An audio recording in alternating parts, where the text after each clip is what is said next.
Good morning, and welcome to another Writer's Morning Commute with Ashton Gaskill.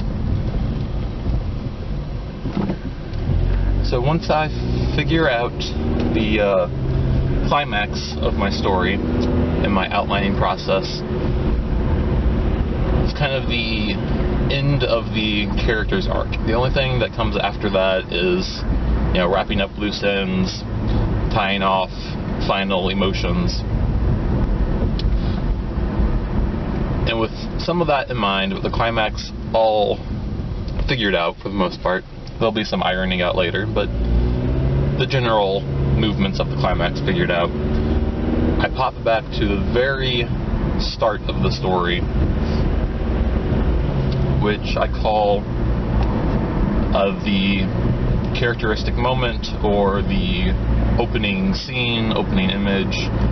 There's some different people call it different things, but for me it's the first point of the story.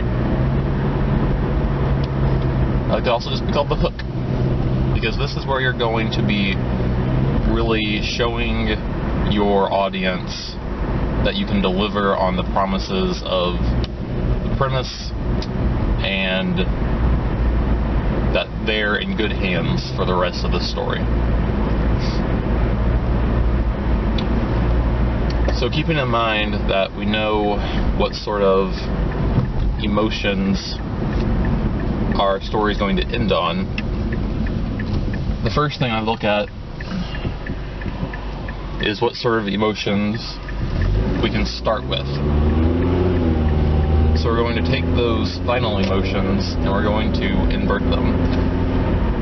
You basically want to start your story out as far away from the climax as you can, while keeping the story sensical and the world building consistent. Maybe it doesn't make sense for your violin prodigy who wins the competition at the climax to start out as a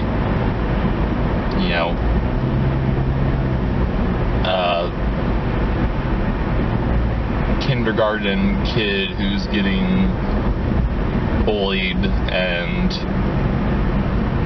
lives under the stairs or something. I don't know. Point being, sometimes you can take the idea of as far away from the climax as possible, that state, too far. I know I've had issues with that before. So always keep in mind that you're doing what's best for your story, and that these are all just tools. But I try to push it as far away as I can. And in that characteristic moment, that very first opening thing, what you want to do is you want to give your readers at least a taste of the story. So if it's going to be a mystery, you want to make your reader start asking some questions. If it's going to be a combat-heavy action-adventure story, give them a little bit of action. Whatever the premise of your story is, you want to give them at least a little taste of that to get going.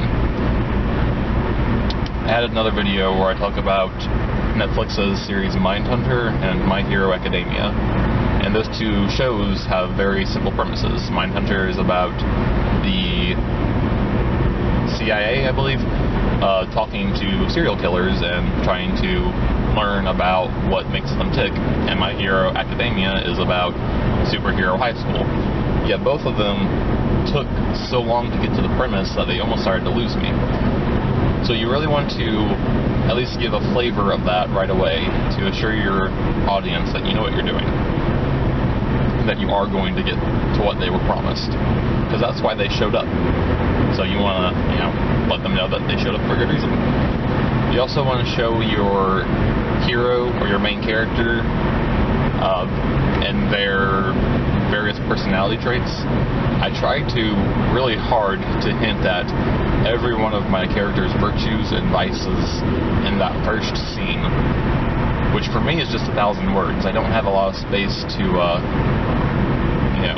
shake in that.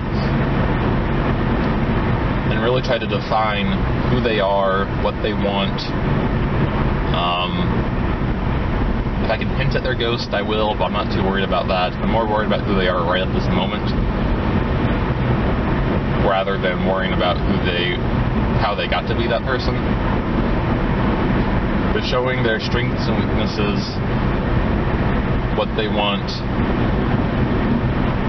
They also, a mistake a lot of new writers make, is to not have a goal at first.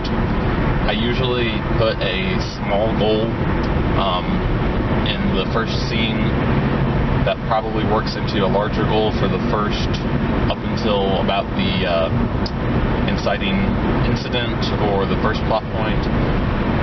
Something for them to work towards while something small and understandable for them to work towards while we're being introduced to the world and the characters before I introduce the overall story goal. So hopefully some of that was useful to you. Thank you for riding with me. I hope you have a great day.